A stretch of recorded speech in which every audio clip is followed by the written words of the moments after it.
So this is week 30. Do you need a guru? Truth is one and eternal. Realize oneness with it in your deathless self within. The following commentary is based on the teachings of Paramhansa Yogananda.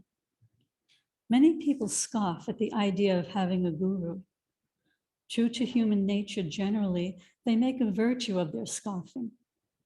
I am responsible for what I do, they announce. I am responsible for what I do. I am responsible for my mistakes as well as for my victories.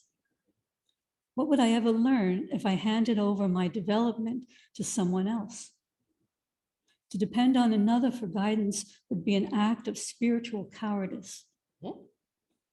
It would be understandable for someone gifted with some trivial ability, for instance, with words, to insist on doing his crossword puzzle himself without letting anyone else help him.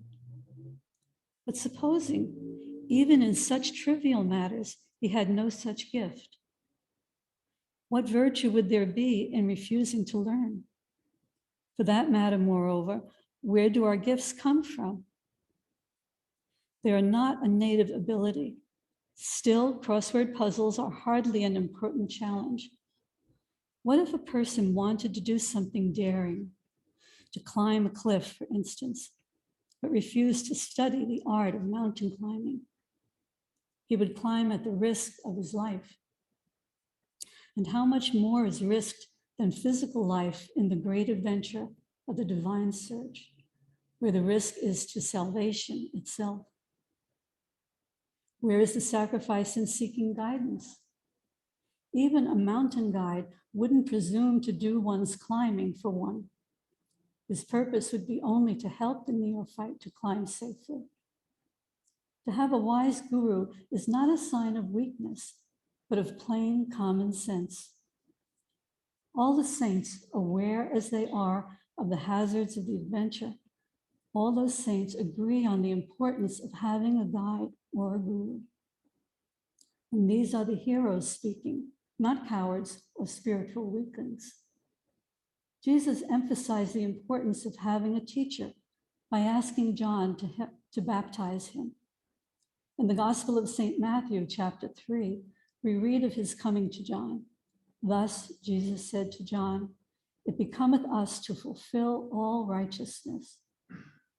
In the Bhagavad Gita, the 4th chapter, Sri Krishna said, "Open thyself to those who have attained wisdom. Thy will be thy teachers. Ask questions of them, both verbally and mentally. Serve them faithfully and with devotion." How is the devotee to recognize one who has attained wisdom? The Bhagavad Gita gives us this inspiring description of the sage. By this sign is he known, being of equal grace to comrades, friends, chance cancers, strangers, lovers, enemies, aliens, and kinsmen, loving all alike, evil or good. Thus, through Holy Scripture, God has spoken to mankind. Om. Om. Om.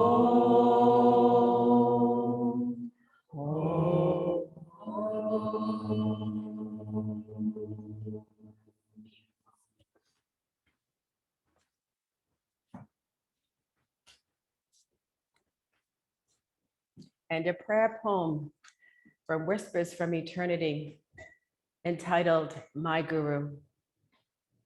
Thou light of my life, thou camest to spread wisdom's glow over the path of my soul.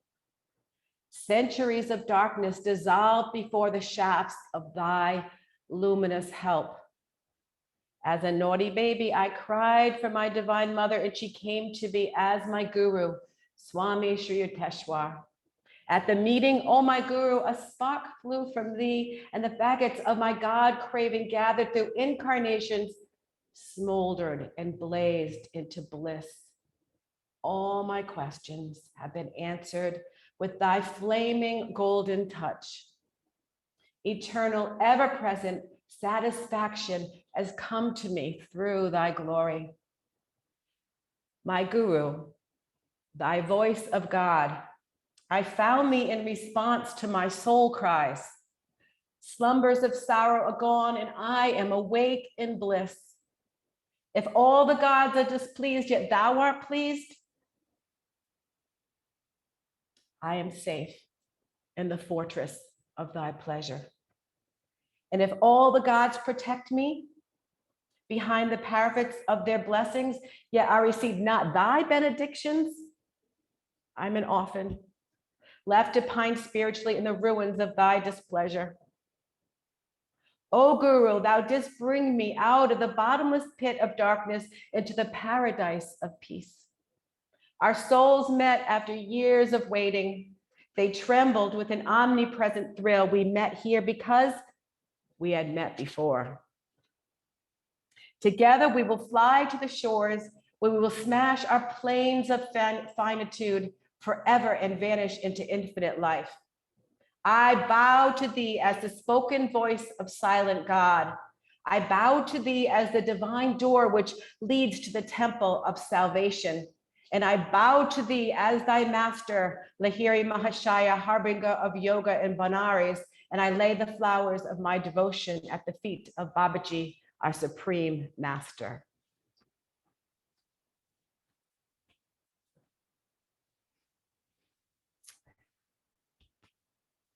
We're all here today to answer the question, do I need a guru? A guru is one who has obtained self-mastery. He's learned how to transmute his ego consciousness, qualities of selfishness and anger and fear and negativity and hurtfulness into the qualities of heroic love, joyful, compassionate witness, an aliveness, a blissfulness, an awakened sense, and a desire to help us get free. The Guru has come here to remove us from our darkness, to clear us from the karma that we carry. He is one who has realized his identity with the omnipresent. And such a one is uniquely qualified to lead us to our inner journey of freedom. Our teacher, Swami Kriyananda, leader of the Ananda and founder of Ananda, he said, no human effort will bring you to God. We just can't make the leap from ego consciousness to God consciousness on our own. Only by attunement with the consciousness of an already God-liberated guru can we make the leap over the abyss which separates ego from infinity. So the self-realized guru is our lifeline. He's our one and only, the knower of our hearts, capable of freeing us from the restrictions of fears and old shame and hurt and anger, old patterns and ways of seeing the world and behaviors. The Guru is our saving grace. The beautiful thing about Yogananda, we have 5 beautiful gurus here, starting with Jesus Christ, going to Babaji Krishna and asking to bring the teachings of the East to the West through this lineage of gurus. And Yogananda came and spent most of his life in the United States. And he came to teach self-realization, how to become your authentic true self. And he said, if I'm not your guru and you need a spiritual helper, you need a GPS, you've lost your way, God's pole star, you know, if we need some help, call on Yogananda and he will help you. He will help you to find your personal guru. But we are all called here. There's no coincidence we're all today in this room together. We are all here, called by our teacher. Our goal is to eliminate every little attachment so the master can enter our hearts and minds and expand our awareness into God. We'd really have to be crazy not to want to ask the knower the way. We need a guru to help us out of the lost, to help us and take our hand and gently guide us into the light of our wildest dreams and our hopes, our freedom. There is a great chanter, Krishnadas. He does kirtan, and he's really such a beautiful example of devotion to his guru, Neem Karoli Baba. And he wrote a song, By Thy Grace. And the words of it are so beautiful. He wrote this to his guru. He said, closer than breath, you are the air. Sweeter than life itself, you are here. I am the wanderer, you are my peace. I am the prisoner, you are release. I am the lover, you are the love. And all that I am today is by your grace. That's the promise of the guru. So we open our hearts today to our spiritual teacher, even wider. We release the I want this needs to happen. I want it to be cooler today. I don't want it to be 100 degrees, and the I of the ego, and team up with a champion of all existence, the guru. And Paramahansa Yogananda promised us, if we attune for him, if we call him into our life, teach me how to awaken. You know the way, you know how to do it. I need your help. He promised, for those of you who have asked me to guide you into the beloved's presence, I will warn you through my silently talking mind, or speak to you through a gentle, significant glance, or whisper to you through my love, or loudly dissuade you when you stray away from him. That's the guru's promise. So the guru has an egoless consciousness, and that egoless consciousness seeps into our ego center. And this consciousness within us becomes transformed. That's the power to enter into our lives, into our hearts, into our being. And he does this by absorbing the devastating blows of karma, by teaching us the power of heroic love. Yogananda is a Prem avatar. He mastered his ego. That's why we call him the master. He mastered his ego through the quality of love. So heroic loves mean when it's really hard, when someone's really hurtful, when it's really difficult, we are a hero of love. We choose to take that high perspective and see beyond the reality of what's happening in our human experience, and see God working through us and the opportunity that God's giving us to choose love in a difficult situation, to not become afraid or angry or resentful or judgment, or to build a story or to create a cord of resistance between that person. No, we close the gap. We don't open the gap. We close the gap through loving each other. And then we come into the oneness of who we truly are. The guru comes to us when we sincerely call in our hearts, in our heart of hearts. We know we need some support, we need some help. So a young man came to a metaphysical bookstore where Swami Kriyananda was giving a lecture. And the young man came with a question, a deep question in his heart. He had been really drawn to a great master called Sai Baba. And, in this beautiful lecture hall, there was all these beautiful, beautiful teachers, from ancient to modern times, these great gurus, great masters from East and West. And he sat in that room and he felt that question so heavy in his heart. He had been really trying to study and connect with Guru Bhais of Sai Baba, but he really wanted to go to India, but he was afraid. And the fear was keeping him stuck, keeping him from making any kind of movement. He asked, is Baba my guru? How can I be sure? And about midway through the talk, Swami Kriyananda began to talk about the need for a guru. And he said, you can't do it on your own. You need the help of a real, true, authentic, self-realized guru. And a person in the audience asked, am I going to find my guru? How? You don't have to travel the world looking for him, said Swami Kriyananda. If your search is sincere, Your guru will come to you right here. And with the words right here, a picture fell off the wall, a portrait of one of the gurus, and right into that young man's lap. And he looked into the eyes of Sai Baba, of his guru, and held the picture to his heart. The guru comes to us when we sincerely call. Yogananda said, within your heart, cry constantly for God. And when you have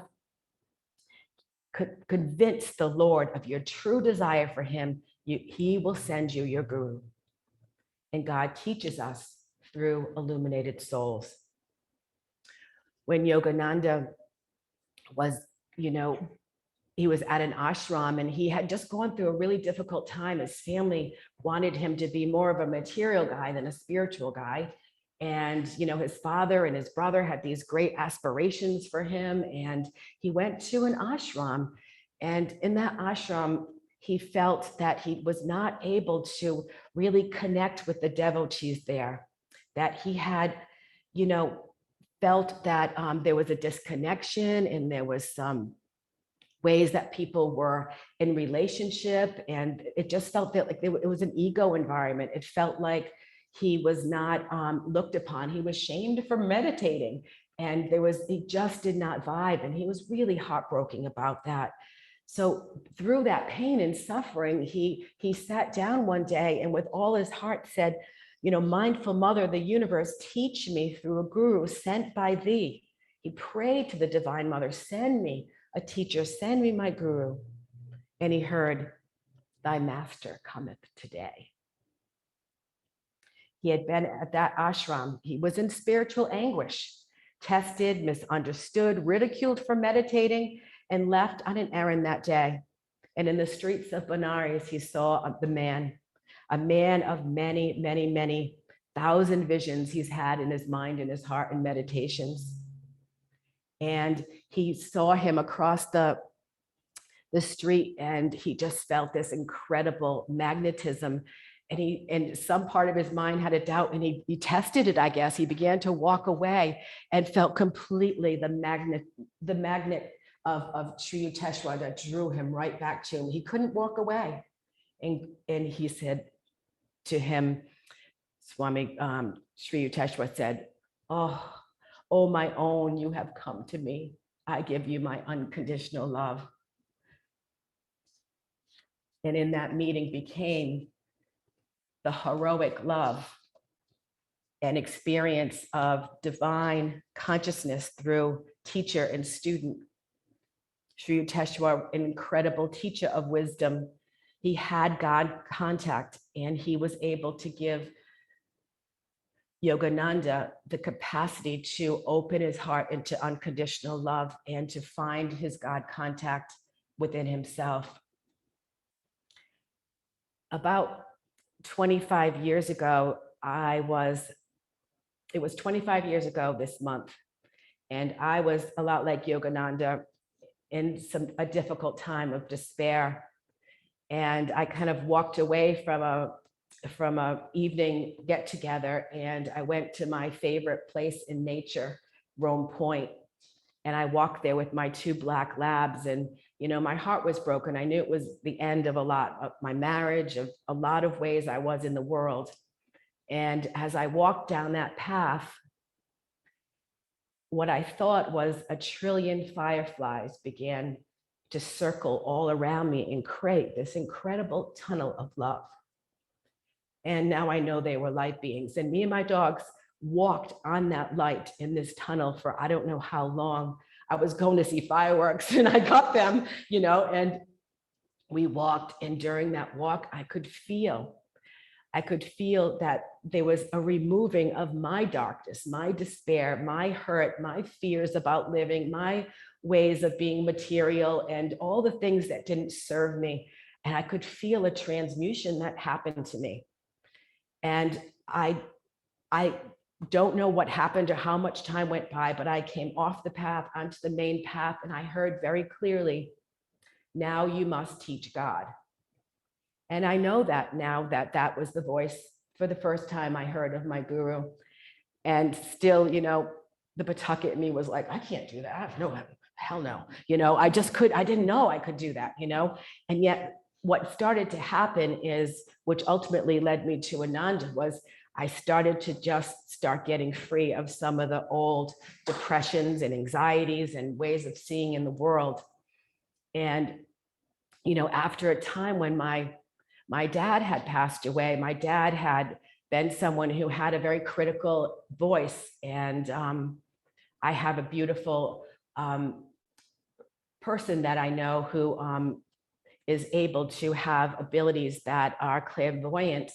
And I asked for a reading, and she said to me, you know, your dad said, you know, he's so sorry he didn't realize how he was imprinting you with that voice of despair and a voice of hurt and pain. And he wants to thank the man, your spiritual teacher, for helping you to change those thoughts and beliefs about yourself. And I know that that's exactly what happened, that Yogananda's capacity for each one of us to change our minds, to change our hearts, to free our hearts of the pain and the hurt, that his capacity to do that is limitless. And we're all here today to hear that and to have that within our own hearts. So the Guru shows us love, and the great Guru, Krishna, is a great example of that. He is the Guru of Arjuna, and we might know about the battle of the Bhagavad Gita and the epic, heroic love of Krishna showing up for Arjuna to help him win the battle of life, which is symbolic and a metaphor for our inner battle over darkness into the light. In Krishna, Babaji Krishna says, he who perceives me everywhere and beholds everything in me never loses sight of me, nor do I lose sight of him. The best type of yogi is one who feels for others, whether in grief or pleasure, even as he feels for himself. And so there's a story of the gopis, which are devotees of Krishna. And as a teacher of love, he gave them an experience. So they were all dancing in the fields, and they were just dancing for devotion for Krishna. And they suddenly saw a new gopi coming into their midst. And as they looked, one gopi said, oh my God, in surprise, that's my sister-in-law, and she has been so persecuting and critical to me. I can't believe she's here. And another cried out, oh my God, that's the person, that my old friend who betrayed me. And each one of the gopis saw in this new gopi the enemy, an enemy that they were holding in their hearts and minds. And all of a sudden there was a great pearl of laughter from Radha. She is the guru of Krishna, the chief gopi. And she's the gopi of the chief gopi. And so she said to them, my sisters, haven't you learned to see beyond Krishna's tricks? It is Krishna who has taken on these forms. And the gopi changed back into the form of Krishna. And Krishna said, blessed is Radha, who alone saw me hiding behind the varieties of disguise. See God in everyone. The Guru, the stiller of darkness. We must return to heroic love, unconditional love, regardless of people's capacity to love. We still have ours. We are here to bring the experience of unconditional love into this world. And attunement is everything. It's through attunement that we really transcend the darkness and connect with our inner power. Paramahansa Yogananda, I'd like to share a final message that he says to all of us for this day. God has sent you to me, and I shall never fail you. Even when I am gone, my help will always be given to devotees all over the world. If they keep in tune, I shall always be watching over thee and all of you. And whenever a true devotee thinks of me in the silent depths of his soul, he will know that I am near, ever near. And with a grateful heart, I say, thank you, Master.